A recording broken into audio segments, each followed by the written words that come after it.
एक बार बुद्ध के पास उनका एक शिष्य आया और उनसे बोला, बुद्ध, मुझे आपके सानिध्य में 3 साल हो गए हैं। मैं रोज़ आपके बताए अनुसार ध्यान लगाता हूँ, फिर भी मुझे 3 साल में ध्यान से कुछ भी नहीं प्राप्त हुआ। वहीं मेरे मित्र कहते हैं कि उन्हें कुछ ना कुछ ध्यान करके प्राप्त हुआ है, पर फिर मुझे क्यों नहीं हुआ? मुझे माफ़ करें बुद्ध, पर अब मेरे मन में ये विचार आने लगे हैं कि ध्यान से कुछ मिलता भी है या फिर ये मिथ्या है, क्योंकि मुझे तो आज तक कुछ भी नहीं मिला। और जो लोग कहते हैं कि मुझे ध्यान करने से ये प्राप्त हुआ, वो प्राप्त हुआ, मुझे लगता है कि वे सब झूठ बोलते हैं। आपने ही कहा था कि अपनी बुद्धि से खोजो, और अब इतने वर्षों तक ध्यान करने के बाद मुझे ऐसा लगता है कि ध्यान से कुछ नहीं मिलता। आप ही मेरा मार्गदर्शन करें। बुद्ध मुस्कुराए और बोले, इसका जवाब मैं कल सुबह ध्यान सभा में दूंगा, तुम वहाँ आना। अगले दिन बुद्ध सभी को इकट्ठा करके उपदेश देने लगे। उन्होंने कहा, आज मैं तुम्हें एक कहानी सुनाऊंगा, उसे तुम बस एक कहानी की तरह सुनना और समझना। ये पूरी तरह से एक काल्पनिक कहानी है। एक गुरु ज्ञान के लिए बहुत प्रसिद्ध थे। कहा जाता है उन्होंने एक सोने का पहाड़ जिसका शीश हीरे का बना हुआ था उसे खोज लिया था, जिससे उन्हें ज्ञान की प्राप्ति हुई। वो पहाड़ पर अकेले रहते थे। उन्होंने किसी को भी अपना शिष्य नहीं बनाया। काफ़ी समय बाद 3 भाई उनके शिष्य बनने के लिए उनके पास गए और उनसे ज्ञान ग्रहण करने को कहा। गुरु मान गए और उन्हें अपने साथ में ही रख लिया। फिर तीनों ने उनसे सोने के पहाड़ के बारे में पूछा। गुरु ने कहा, मैं तुम तीनों को इसका जवाब बारी बारी से दूंगा और इसका रास्ता भी बताऊंगा ताकि तुम उस पर चढ़ सको। फिर गुरु ने पहले शिष्य को बुलाया और एक रास्ते की तरफ इशारा किया और कहा कि यहाँ से तुम सीधे चले जाना और कहीं मत मुड़ना। ये रास्ता तुम्हें सीधे उस पहाड़ तक ले जाएगा और कहीं भी अपनी यात्रा मत रोकना। वो शिष्य अपने गुरु का आशीर्वाद लेकर यात्रा के लिए निकल पड़ा। रास्ते में उसे काफ़ी कठिनाई हुई। उसके पाँव में कांटे चुभे, कुछ कीड़े मकोड़ों ने भी उसे काटा, कुछ जंगली जानवरों से भी उसका सामना हुआ, पर वो जैसे तैसे जंगल पार कर रहा था। तभी रास्ते में उसे भूख लगी। उसने जंगल में कुछ खाने का इंतज़ाम किया। खाना खाकर फिर से वो आगे बढ़ गया। उसके बाद वो एक मरुस्थल में पहुंच गया। वो काफ़ी बड़ा था। उसके पास खाने के लिए थोड़ा सा खाना बचा हुआ था, लेकिन उसके पास पानी नहीं था और वो प्यास से बहुत व्याकुल हो रहा था। फिर भी वो चलता रहा। चलते चलते अंत में वो बेहद थक गया। अब उसके लिए प्यास सहना नामुमकिन हो गया था। उसके मन में अब ये सवाल आने लगे कि कहीं गुरु ने उसे कोई गलत मार्ग तो नहीं बता दिया। अब धीरे धीरे उसका चेहरा मुरझाने लगा और गला सूखने के कारण वो वहीं मरुस्थल में गिर गया। तभी अचानक से वहाँ बारिश की बूंदें गिरने लगी। वो उठा और तुरंत अपना बर्तन भरने लगा और अपनी प्यास बुझाई और फिर से आगे बढ़ गया। अब वो एक नदी के किनारे पहुँच गया था। नदी पार करने के लिए उसने एक नौका बनाई और उसे पार करने लगा। तभी वहाँ एक बवंडर आ गया और उसकी नाव उसमें डूबती चली गई। वो आदमी भी पानी में डूबने लगा और डूबते हुए सोचने लगा कि गुरुजी ने ये कैसा मार्ग बताया है। यहाँ तो बार बार मैं मौत के करीब जा रहा हूँ। अब तो पक्का ही मैं नहीं बचूंगा। तभी वहाँ पर कुछ लोग पहुँच गए और उस शिष्य को बचा लिया। वो पास के गांव के मछुआरे थे, इसलिए उन्होंने उस शिष्य को अपने घर ले जाकर खाना खिलाया और कुछ खाना खाने के बाद उसे आगे के रास्ते के लिए थोड़ा सा खाना दे दिया। वो शिष्य फिर से आगे बढ़ गया। जैसे जैसे वो आगे बढ़ा तो आखिर में उसने देखा कि आगे एक बहुत बड़ी खाई थी।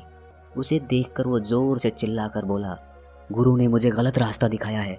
हीरे के शीश वाला सोने का पहाड़ तो छोड़ो, यहाँ तो कोई रास्ता तक नहीं है। मेरी सारी मेहनत व्यर्थ हो गई। और वो वापस यात्रा कर गुरु के पास पहुँच गया और कहा, आपने मुझे गलत मार्ग क्यों बताया? वहाँ तो कोई पहाड़ ही नहीं था, बस एक जंगल, मरुस्थल, नदियाँ और खाई के अलावा कुछ नहीं था वहाँ पर। गुरु ने कहा, तो तुमने इन सब से क्या सीखा? शिष्य ने कहा, मैं कुछ सीखने थोड़ी गया था। मैं तो उस सोने के पहाड़ को खोजने गया था जो मुझे मिला ही नहीं। उस रास्ते से मैं क्या सीखता? रास्ता लंबा था, बेहद कठिन था। उसे पाने की चाह में मैंने सब पार कर लिया, लेकिन इतनी मुश्किलों के बाद भी मुझे कुछ नहीं मिला। तब गुरु ने कहा, तुम रुको, मैं तुम्हारे दूसरे भाइयों को भेजता हूँ। शिष्य ने कहा, उन्हें भी वहाँ कुछ नहीं मिलेगा। अरे वहाँ पर कुछ है ही नहीं, उन्हें क्या मिलेगा वहाँ? तब गुरु ने अपने दूसरे शिष्य को आशीर्वाद दिया और वो भी उस मार्ग पर निकल गया।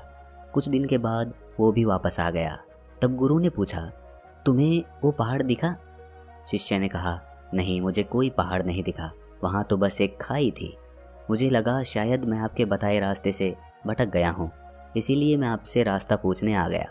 तब गुरु ने पूछा, तुमने इन सब से क्या सीखा? शिष्य ने कहा, गुरुदेव, मैंने अपनी पूरी यात्रा एक जंगल से शुरू की और उसे पार करते हुए आगे निकल गया। मैंने यही देखा कि कैसे सारे जीव एक दूसरे पर निर्भर रहते हैं और एक दूसरे का खाना भी बनते हैं। उसके बाद मैं एक मरुस्थल में पहुंच गया। वहाँ पूरे रास्ते में मैं पानी के लिए व्याकुल रहा। एक समय के लिए मुझे ऐसा लगा जैसे मैं मृत्यु के करीब आ गया हूँ। तब मैंने समझा कि जीवन का मोल क्या होता है, एक एक सांस की कीमत क्या होती है। तब मैंने आकाश से अमृत को बरसते देखा। तब उस पानी को पीकर मुझे वापस जीवन मिला। वो पानी बेहद मीठा था। तब मुझे एहसास हुआ कि पानी ही असली अमृत होता है। उसके बाद मैं एक नदी के पास पहुंचा। वो बेहद सुंदर थी। उसका पानी बहुत बहुत साफ था। वहाँ पर बने बांस के पेड़ों को काटकर मैंने एक नौका बनाई, जिसके द्वारा मैं उस नदी को पार कर रहा था। तभी वहाँ पर एक बवंडर आ गया। मैं डूबने लगा। तब मुझे कुछ मछुआरों ने वहाँ पर बचा लिया। तब मुझे एहसास हुआ कि मुसीबत के सामने हम हमेशा चाहते हैं कि कोई हमारी मदद करे, लेकिन हम कभी किसी की मदद नहीं करते। उसके बाद उन मछुआरों ने मुझे अपने घर ले जाकर भोजन कराया। वहाँ मैंने देखा कि कैसे लोग भूख के मारे तड़प रहे हैं, एक बेहतर जीवन के लिए तरस रहे हैं। कोई बीमार है तो किसी का इलाज चल रहा है। कोई पत्नी अपने पति के वियोग में रो रही है। मुझे जड़ी बूटियों का थोड़ा ज्ञान था, जिसके कारण मैंने वहाँ एक बीमार बच्चे का इलाज किया और उसे ठीक कर दिया। तब मुझे महसूस हुआ कि दूसरों की मदद करने पर कितना सुकून मिलता है। उन मछुआरों के पास खुद के लिए खाना नहीं था, फिर भी उन्होंने मुझे भोजन कराया और रास्ते के लिए भोजन भी दिया, जिसे लेकर मैं आगे की यात्रा पर निकल गया। उसके बाद आगे मैं एक खाई के पास पहुंच गया। वो मुझे एकदम शांत लगी। वहाँ किसी की आवाज़ सुनाई नहीं दे रही थी, बस मैं अपनी सांसों को सुन रहा था। उस समय मुझे लगा कि मैं आपके बताए रास्ते से भटक गया हूँ, क्योंकि वहाँ कोई भी सोने की चट्टान नहीं थी। तब मैं वापस आपके पास आया, दोबारा से सही मार्ग पूछने के लिए। शिष्य ने कहा, हे गुरुदेव, क्या मैं गलत मार्ग पर चला गया था? गुरु ने कहा, नहीं, तुम बिल्कुल सही मार्ग पर गए थे और जल्द ही तुम्हें वो पहाड़ भी मिल जाएगा। तब गुरु ने अपने तीसरे शिष्य से पूछा, क्या तुम भी पहाड़ खोजना चाहते हो? तब शिष्य ने कहा, गुरुदेव, मुझे उस रास्ते पर पहाड़ मिलेगा या नहीं ये तो मैं नहीं जानता, लेकिन मेरे शिष्य भाइयों ने जो वहाँ के बारे में बताया है मैं उसे जानना चाहता हूँ। तब तीसरा शिष्य गुरु का आशीर्वाद लेकर यात्रा पर निकल पड़ा। कुछ दिन बाद वो शिष्य वापस आया। गुरु उसे देखकर समझ गए थे कि उसे वो पहाड़ मिल गया है। उसके चेहरे पर अलग ही चमक थी। वो काफ़ी शांत था। शिष्य ने गुरु को प्रणाम करते हुए कहा, हे गुरुदेव, आपने जो मार्ग दिखाया उसका मैं बहुत आभारी हूँ। मुझे वो सोने का पहाड़ मिल गया है, जिसका शीश हीरे का बना हुआ है। ये सुनकर बाकी दोनों शिष्य बोले, क्या तुम्हें वो खाई मिली? तीसरे शिष्य ने कहा, हाँ, मुझे मिली थी। मैंने भी वो सब अनुभव किया जो तुमने किया था। आखिर में मुझे वो खाई मिली जहाँ अपार शांति थी। इतनी शांति मुझे कहीं नहीं मिली। मुझे पता था मैं सही मार्ग पर हूँ। पहाड़ यही है। उसे ढूंढने के लिए मैंने खाई में कदम बढ़ा दिया। उस समय मेरे मन में भी बहुत सी आशंकाएं थीं, लेकिन मैंने 2 बार मृत्यु को करीब से देख लिया था, इसलिए मुझे उसका भय नहीं था। अब मुझे बस वो पहाड़ ढूंढना था और मैंने अपना कदम उस तरफ बढ़ा दिया। जब मैं आगे बढ़ा तब मैंने देखा कि मैं खाई में गिरने की जगह हवा में उड़ रहा हूँ और इसी तरह मैं उस खाई पर आगे बढ़ता चला गया और मैंने वो खाई पार कर ली। जब मैं आगे पहुँचा तो वहाँ काफ़ी अंधेरा था, बिल्कुल भी रोशनी नहीं थी। उसके बाद जब मैं और आगे बढ़ा तब देखा कि आगे अथाह रोशनी है। वो रोशनी इतनी थी कि मुझे उसमें कुछ भी दिखाई नहीं दिया। तब भी मैं आगे सीधा बढ़ता गया। उस समय भी मैं बेहद डर रहा था, कांप रहा था, लेकिन फिर भी मैं आगे बढ़ता रहा और अंत में मुझे वो सोने का पहाड़ मिल गया जिसका शीश हीरे का था। उसके ऊपर जाने के बाद मेरा मन बिल्कुल शांत हो गया। बेहद खुशी हुई और मन आनंदित हो उठा। कहानी पूरी होने के बाद बुद्ध ने सबसे पूछा कि तुमने इससे क्या सीखा। तब बुद्ध के शिष्य उनके सामने हाथ जोड़कर खड़े हो गए और कहा कि हे बुद्ध, उन तीनों शिष्यों के गुरु ने जो रास्ता उन्हें दिखाया था वो रास्ता उनके अंतर्मन का था। पहले शिष्य की लगन और निष्ठा सही थी, लेकिन वो महत्वाकांक्षी था। उसने मार्ग में आई किसी भी चीज़ से कुछ भी ज्ञान प्राप्त नहीं किया। वो पूर्ण रूप से महत्वाकांक्षी हो गया। उसके मन में बस वो पहाड़ चल रहा था, जिसकी वजह से वो आसपास की चीज़ों से कोई भी सीख नहीं ले सका, जबकि उसके आसपास ज्ञान ही ज्ञान था। दूसरे शिष्य ने सब देखा और समझा कि प्रकृति कैसे काम करती है, जीवन कैसे जिया जाता है, मौत के समय कैसा लगता है। उसने मौत और सांसों के मूल्य को समझा। उसने अमृत को पहचाना कि पानी ही अमृत है।